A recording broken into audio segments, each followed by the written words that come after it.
Okay, so hi, thank you for coming to my talk, or our talk. This talk is entitled Traps of Gold. My name is Andrew Wilson. I work for TrustWave Spider Labs. I compete and capture the flags with these guys. I'm trained in martial arts for quite some time with these guys, and this is the family that supports me to make sure that I can be here and give talks like that with you guys. So this talk is kind of in popular parlance what some people would call offensive countermeasures, right? So offensive countermeasures, as defined by the Paul.com group, includes things like annoyance, attribution, and then attack, right? So based on where you live inside of this threshold, it's probably to your best benefit to talk to somebody who is a legal advisor about whether or not some of the things that we're going to show you guys today are viable inside of the environment that you work in. Some of it's going to be straightforward that you probably don't need to get permission for, and then other things you definitely want to seek kind of legal counsel. This is just some proof of concept stuff to go from there. My name is Michael Brooks, and I attack software. These are all the CVE numbers I've accumulated over the years. That CVE right there, CVE 0049, I just obtained my highest severity metric. So the Department of Homeland Security issues severity metrics for the most serious vulnerabilities. This one right here received a severity metric of 25.2, which is in the top 500 of all time. I got it a part of the Mozilla Bug Bounty program, and I got their highest bounty of $3,000 and this sweet t-shirt. But that's not why I'm talking about, that's not why I'm here today. The reason why I'm here today is because we have a problem. Our approach to security is flawed. And one of the problems that I found is in a product called PHP IDS. This is the wrong fucking slide. Oh, fuck. This is so bad. Sorry. Okay. PHP IDS is making an incorrect assumption. And the assumption, PHP IDS is, what's nice about this intrusion detection system is that it is embedded into your application. So you can apply it in places that you wouldn't normally, such as a GoDaddy shared hosting account. It's making an incorrect assumption in its security system, and that is that attacks can never be repetitive.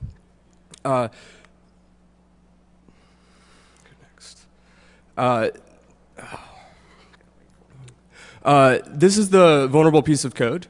Now, so we rely on web application firewalls. I mean, if you think of a secure website, one of the first things you say is like, well, you have a WAF, right? But the problem is that WAFs can be bypassed. And a common problem with WAFs is the preprocessor. And what you're looking at right now is a method that's being called on all input. And what it's looking at is it's looking at a regular expression, and this is saying, hey, I want to match a wildcard, which is the dot. I want to match two of those, at least two of those. And then I want to match at least 32 more, so a total of 33 repeating. And if it finds a string that's repeating 33 times, it replaces it with the letter X. So the significance of this is that I can hide any payload from the PHP IDS rule sets by repeating it 33 times. The effect is that I completely bypass PHP IDS entirely. Absolutely every rule set is bypassed. But then I went a step further. Not only was I able to bypass it, I can intentionally trigger a rule set in order to populate its flat file logging system with PHP code. The significance of this is that once I have PHP code on the local file system, then I can turn any local file include vulnerability in the application into remote code execution. So I said a lot, but the point is that not only did I bypass the web application firewall entirely, I also made it less secure. So this is a great quote from Bruce Schneier: complexity is the worst enemy of security. So if you're able to add complexity to a system and actually make it more secure, well, that's quite a hack. That is not an easy, that is not easy. Yeah. And here, let me demo it for you.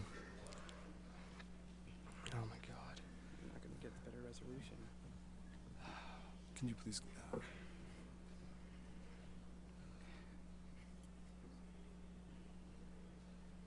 Okay. Now, that wasn't the only thing I'm looking at. Today, we're seeing a new trend, and that is we're starting to see XSS filters in web browsers. Internet Explorer was the first to introduce this, but other browsers are following suit. In Firefox, there's the NoScript plugin, which has an anti-XSS filter, and also within Chrome is also beta testing their own XSS filter. It's safe to say that soon all web browsers, all major web browsers will have XSS filters. So the era of very simple XSS exploitation is starting to go away. But instead, really these security systems, these general purpose security systems, it's not just web application firewalls or XSS filters in browsers, but also ASLR. These general purpose security systems create this kind of water balloon effect. The more they try and cramp down on the application, the vulnerabilities that are present start bulging out in new and interesting ways. And although Internet Explorer is loading, it takes a while. We were thinking about putting some hold music in here for you guys, but it didn't turn out that way. Anyway, it turns out that so a bit of background. On the CD, I go into great detail about bypassing PHP IDS in one of my papers. I highly recommend reading it. I go over a lot of my attack methodology. But after I submitted the paper to PHP IDS, the developers were ecstatic. They were really happy about it, and I'm actually now a member of their development team. I submitted a similar paper to Microsoft and Internet Explorer, and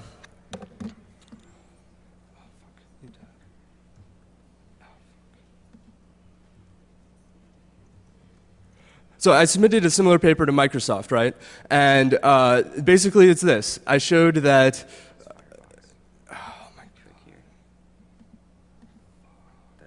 okay. So I found a problem with the way that Internet Explorer was handling UTF-7 characters. So it turns out how this XSS filter is working is that it's looking at outgoing requests, and it's looking specifically for brackets, greater than, less than symbols, and quote marks. If you can create a payload that doesn't contain any of these attributes, then it's possible to execute code. I found execute JavaScript, rather. So I found a way. It turns out you can use UTF-7 encoding. Now, UTF-7 has a history where it's only for SMTP. All right, it's not designed for HTTP at all. In fact, no browser except for Internet Explorer supports UTF-7 for web pages. But that's beside the point. I was able to. The real problem here is that their XSS filter is not accounting for this. But okay, hold on. I said that UTF-7 is not for HTTP, right? Well, why? So then it means no website's going to be running it. Except there's a way. You can change the content type of a web app of a page using a CRLF injection or HTTP response splitting, and bam. And it allows you to get an alert box. Here, hold up. Oh my god, this is so fucked. Oh my god.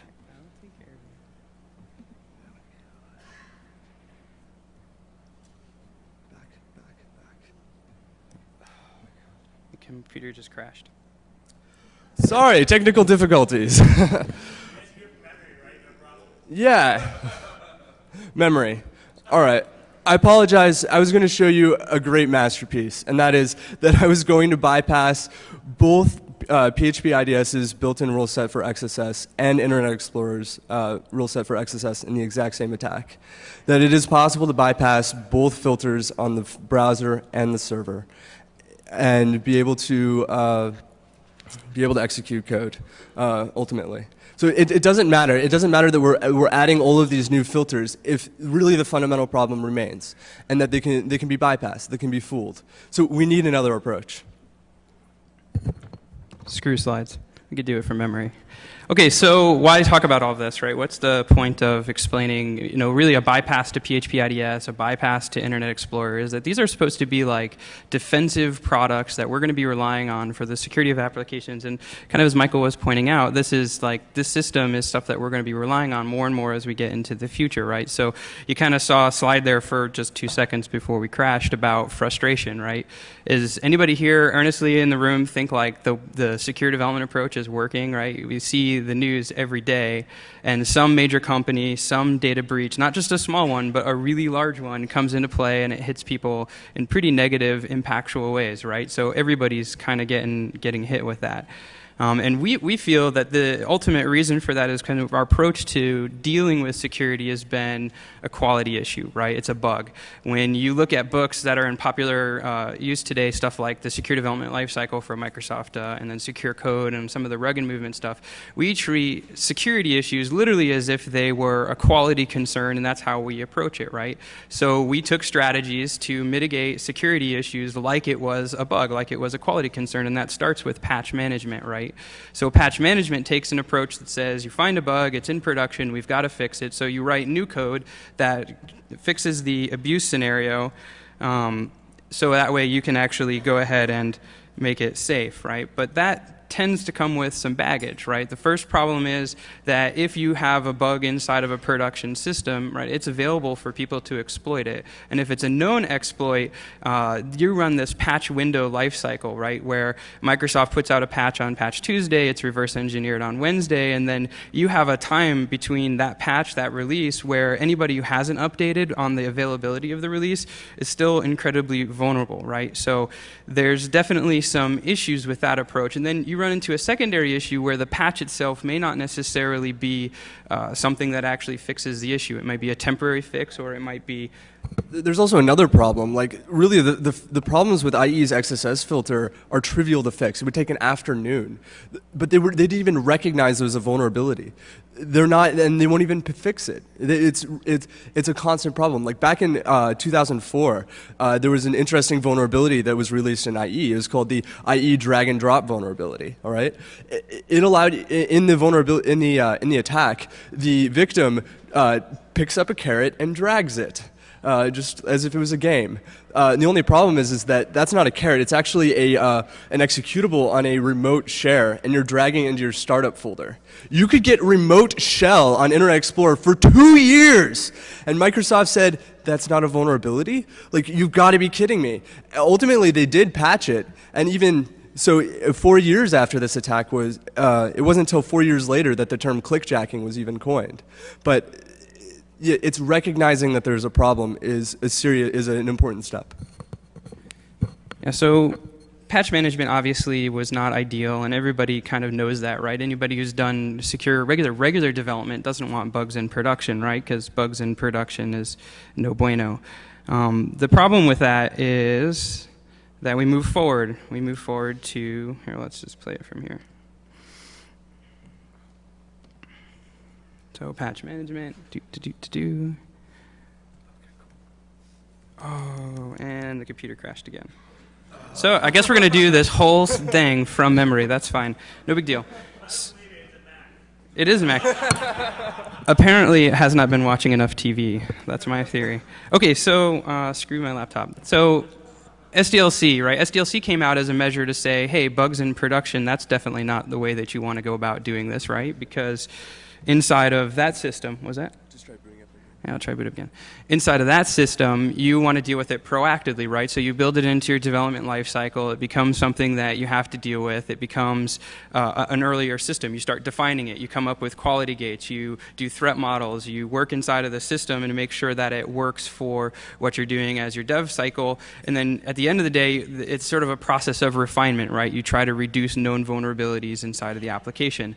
I'm a huge fan of Microsoft's SDLC, right? Despite the fact that it misses stuff, I think that it's the way that people ought to be taking a look at writing software, right? It's super mature, 10 years something of experience, lots of money, lots of manpower, and perhaps even more importantly, right, it has executive buy-in to say you can't release insecure software, right? So it's a great approach, fantastic approach, right? But you still have Patch Tuesday, right? You still have bugs that do get out into the system, and so we got to kind of question what advantage does this have? and how tenable is this as an end product for us, right? So the final thing we throw out there, right, as our solution to security is more bad software, right? I call it defects in defense, right? If we put more software like web application firewalls, or we put protections like antivirus or regular firewalls in front of these things, they're going to stop, you know, bad guys from doing bad things. But kind of as we just shown earlier within the context of our actual attack component, you can bypass those things. And so when we rely on stuff like that, that definitely creates a situation for us that's pretty disadvantageous, right? It's not ideal. That's how we end up with the TSA, right? You get groped for free in the airport, which is nice, right? I mean, admittedly, but does it make you any safer is kind of the question. And what about the backscatter security scanners, right? Like, we spend tens of millions of dollars on a security system that can be defeated with pancakes. Like, really? Really? Are we really doing this? And you know, this is at least the second time that breakfast has been used in an attack. The first, of course, being the Captain Crunch whistle. So clearly more research needs to be done in the area of breakfast-based exploitation. I'm just putting that out there. All right. So the question then really, this talk is not about all the stuff that's broken, right? I want to point out that these are difficulties that we face. It's the reality of writing software, and it's stuff that we need to continue to do. I think that's just security hygiene, right? It's the sort of stuff you do. You brush your teeth because you don't want bad breath, and ideally it makes you a better person. Even refinement, right, is good too, but none of these approaches actually stop you from getting punched in the face, nor do they really prepare you for that, right? Like, having clean teeth isn't a defensive countermeasure, in my opinion. And so we really think that the solution or the answer here is we need to start looking at strategies in which we can fight back against people, right? We want to kick their ass, right? When I was working at a company a while ago, I used to tell developers they've got to build their applications so they can take a punch. I'm going to change my statement. I think you need to build applications that punch people back, right? I think that needs to be the way we move down this road. So how do we do that, right? How do we build in systems for that? And that's we leverage technology that already exists, PHP IDS being one of those. We use honeypot and honeynet technologies, and then we write exploits that are capable of taking advantage of the fact that software that's going to be attempting to hit you also is vulnerable to all the same things that we talked about before, right? They have bugs, they have weakness, they have problems. There's this phenomenal Twitter feed from Richard Baitlick, who said something great. He said, it's not just because we have these glass-built homes, it's because there's people throwing bricks at them, right? And that's what we need to deal with, is the brick throwers. Hacking against our systems and attacking these things, this is a human problem that manifests itself with technology.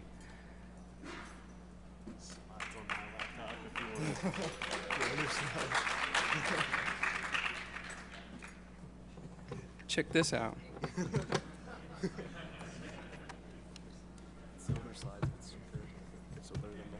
Hey. Owned. This is good. It works nice on mine. Yeah. I think we just got owned.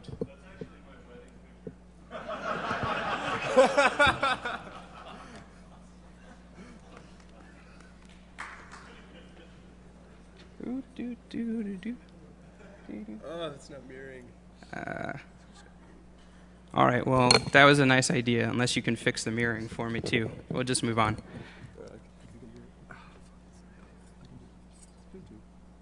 So they have the risk too, right? This is a human problem, and because it's a human problem, I think that's exactly where we attack people, right? We chase them in the places where they're human. Bad guys who are doing bad things against you, they have things like ego and bias, and they think they're going to get in, and when they find results, they're going to try to exploit these results because they're basing it off of prior experience and prior knowledge. They have weaknesses in the sense that the tools that they're using are imperfect as well. And we'll just go from here. And so we need to start focusing on strategies that take advantage of that, right? How do I move it down? Doot. All right, sweet. So we're about here. That's where we attack them.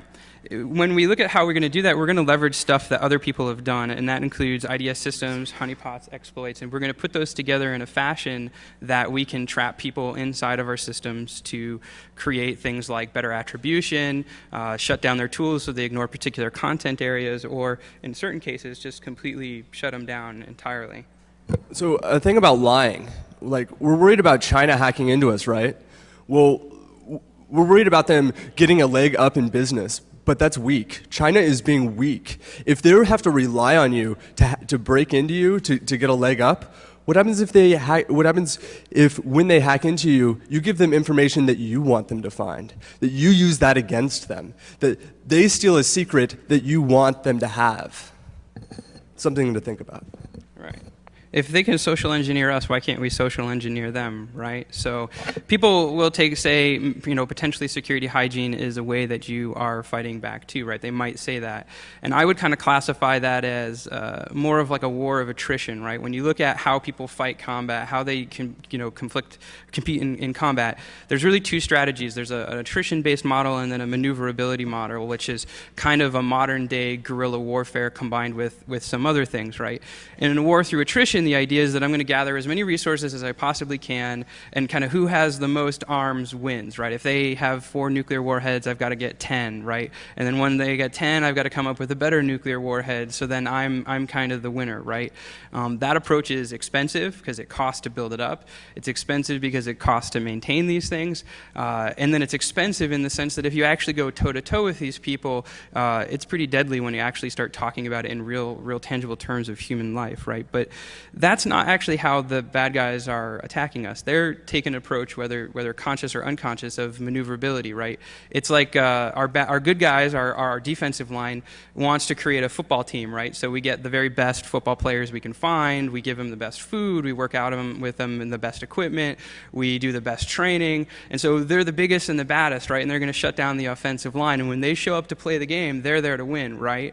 But in this case, the offensive line's like poison their food, they're sleeping with their girlfriends on the side, right? When they go to play the game, they've already broken in their house, stole all their money. That's how the bad guys are attacking. They've set the stage up so that all the things you think you're doing that are to your advantage end up being to your weakness, right? They're not going to play your game because your game is designed so you can win, right? So they play their game, and they make you play their game as a means to shut you down, right?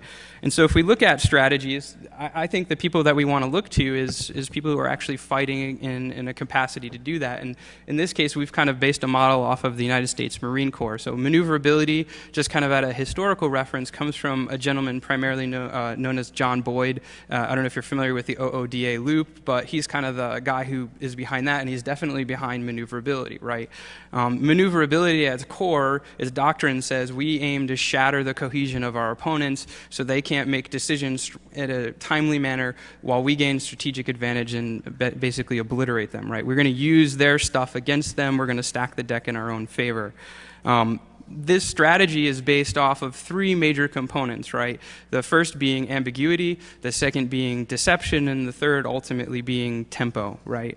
Ambiguity is this idea that if there's more than one way to accomplish a task, we should try to find a route that makes it very unobvious what we're actually doing, right? If we go ahead, let's say I have a destination and there's 4 different ways that I might possibly get there, from a pure resourcing perspective, if you're trying to provide intel about how somebody does something, you need 4 times the resources in order to monitor each one of the possible ones, because presumably you don't know where they're going, right? That's the value of ambiguity.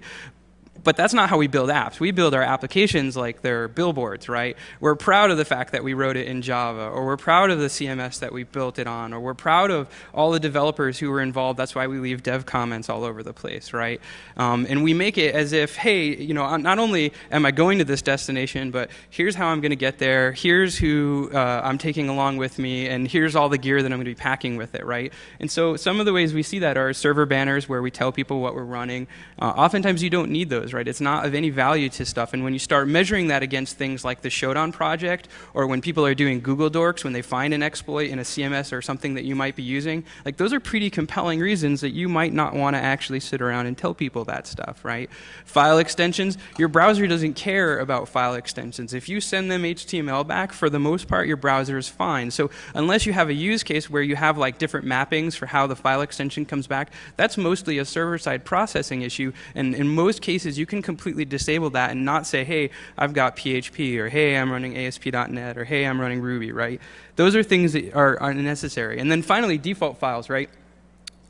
I was working on a CMS a couple weeks ago, and they had some default control examples for developers, and it says, hey, this is how you write software using our stuff. It's installed by default, and it's of advantage, right?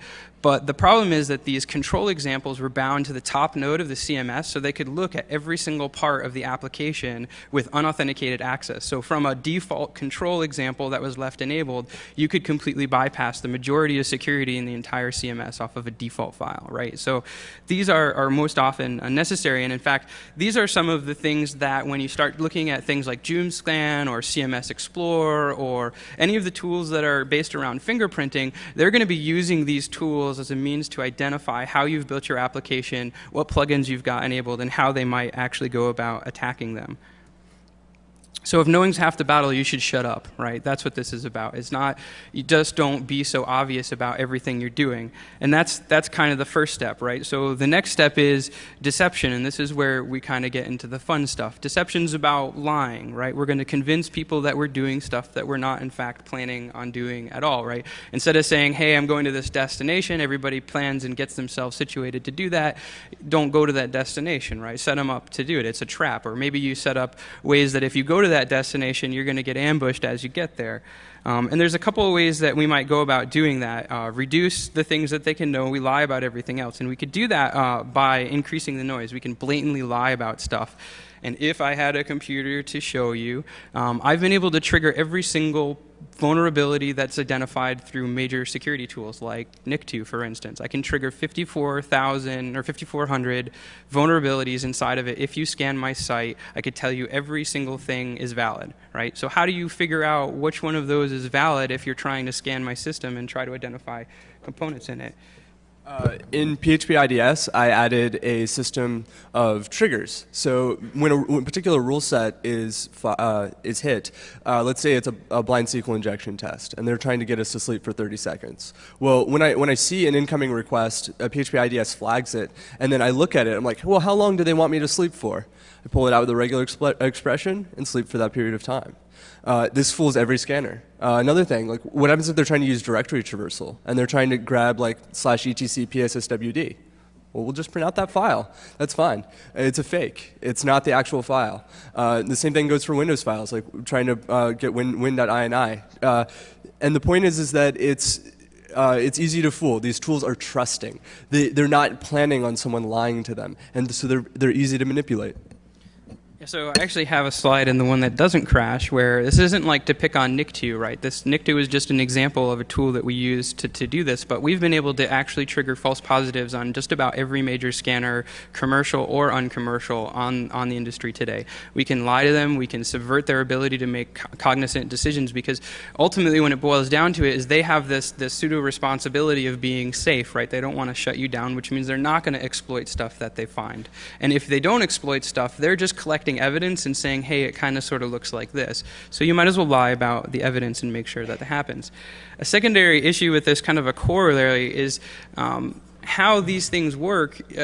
Oftentimes they make developer mistakes. If you put together like a scanner or a tool and return a 404, oftentimes developers use these things as like a null check, right? I hit a web page, if I get a 404, it means there's no content, so why bother scanning it, right?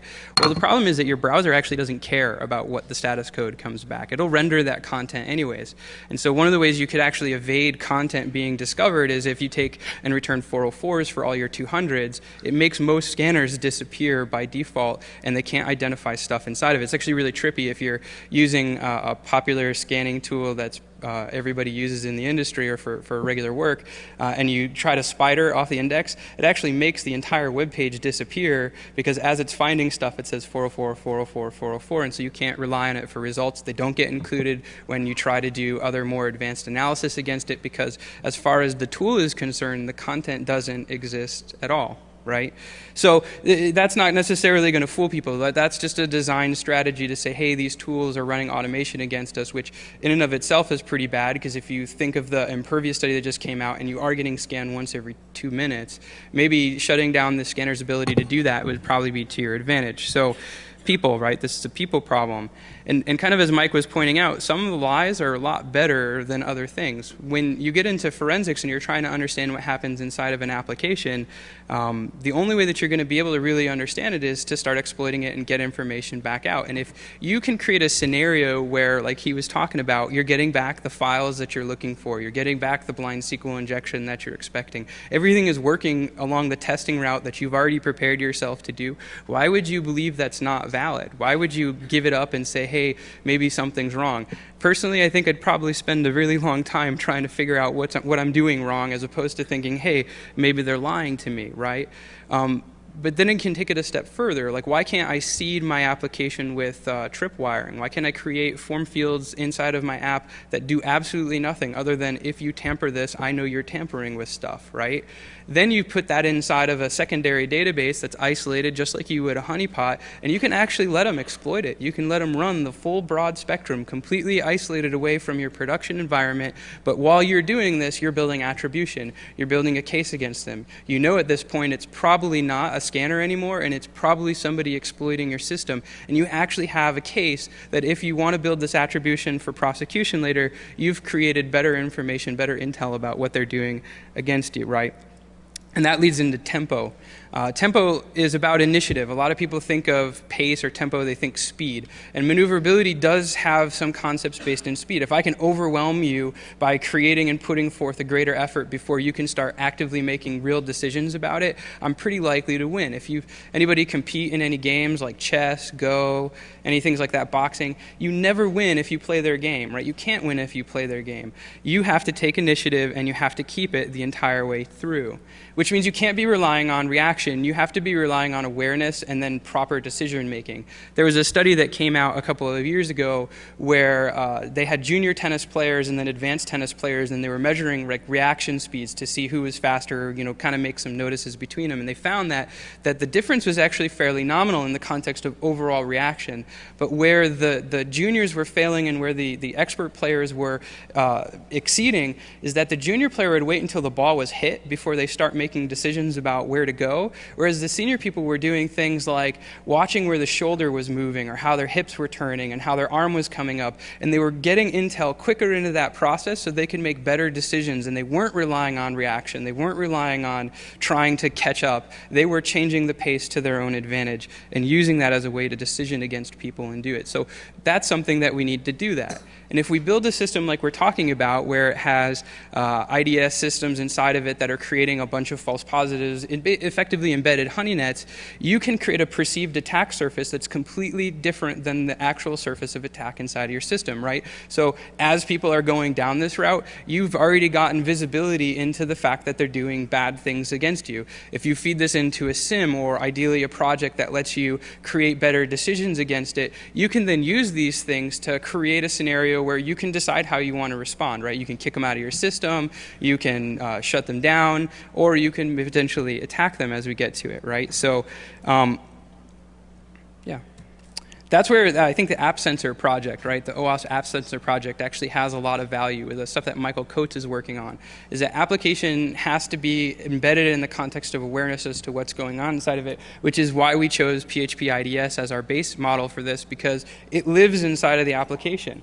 So one thing you can do when you're living inside an application is you can see how it's reacting. So one thing is to shut down blind SQL injection tests, we can sleep. But what about error-based detection? Okay, so we could give them fake error messages, but what if they trigger a real error? Like, what happens if they trigger a MySQL error in our application, or even worse, like an eval error, like they're trying to evaluate PHP code? Well, when we get to that level, we can shut down.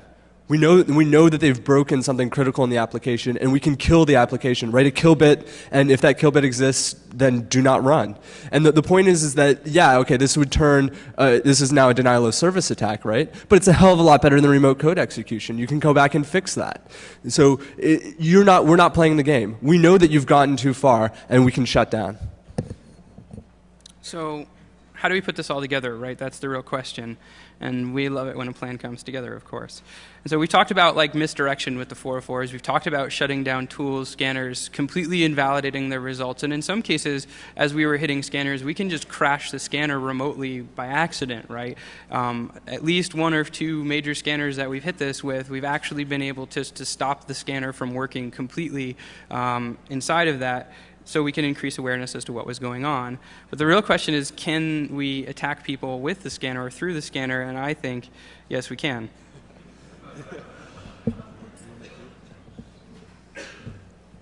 All right, what you're looking at is a very unpatched Windows XP VM running Acunetics. Right now, well, anyway. So I want to be careful here, and I definitely want this not on the news to read Ode and Acunetics. This attack is not based on Acunetics. This is an attack based on the fact that Acunetics is many other web scanners on the market.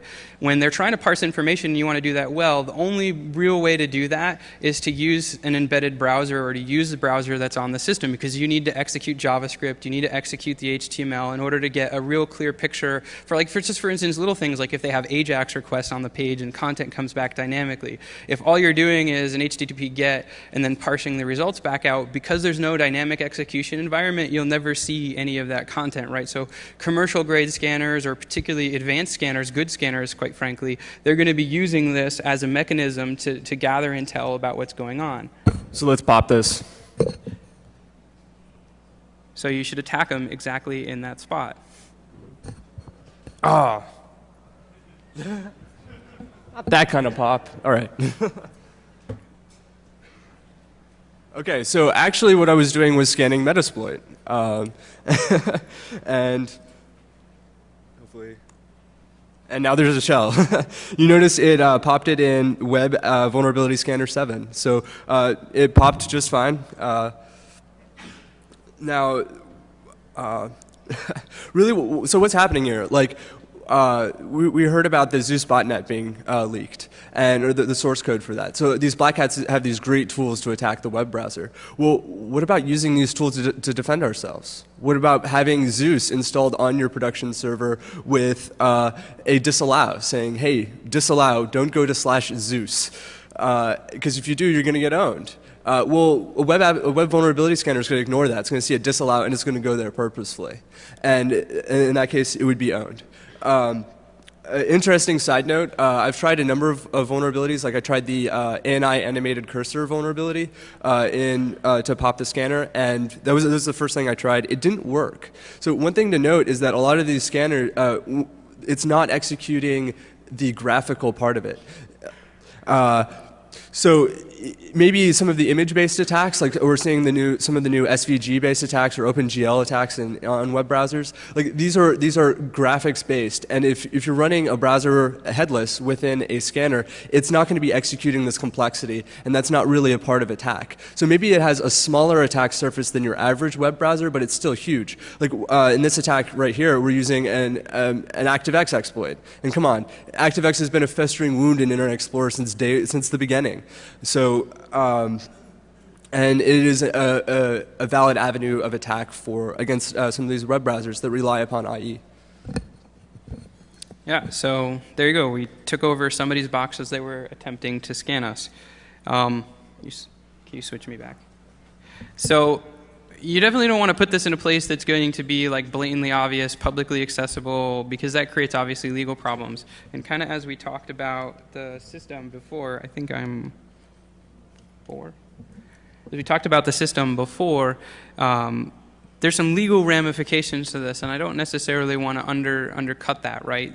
There's some case evidence that says this might actually be a valid approach under particular circumstances, in particular US versus Heckenkamp, which the network administrator took over the box of a person who was in their mail server saying that this was an emergency, I had to respond against this was the best course of avenue. They used the information to get attribution to identify that this was the gentleman who had broken into the machine, and that evidence was applicable in court, and the court accepted it and he went to jail. because he signed a EULA that said, I'm not going to do that. And within the course of action, the network administrator is tasked with protecting his systems in the best way that he possibly can, and the best way he could possibly do it in this case was to take it over. That doesn't mean you get free rights to sit around and leave vulnerable browser stuff inside of it that you can hit anybody, because accidental attacks probably would be bad too. But if you put something like this into a web server that's hosted on like your mail server or on a print server or something that people really ought not to be in, that's not public, that maybe is an internal process, now you have a better case where you might be able to come against that. But again, consult your lawyer, right? So kind of as a recap, you need to stop acting like security is a broken egg that you can put Band-Aids over and think of it. You can't think of it this way. This is not a tenable position, right?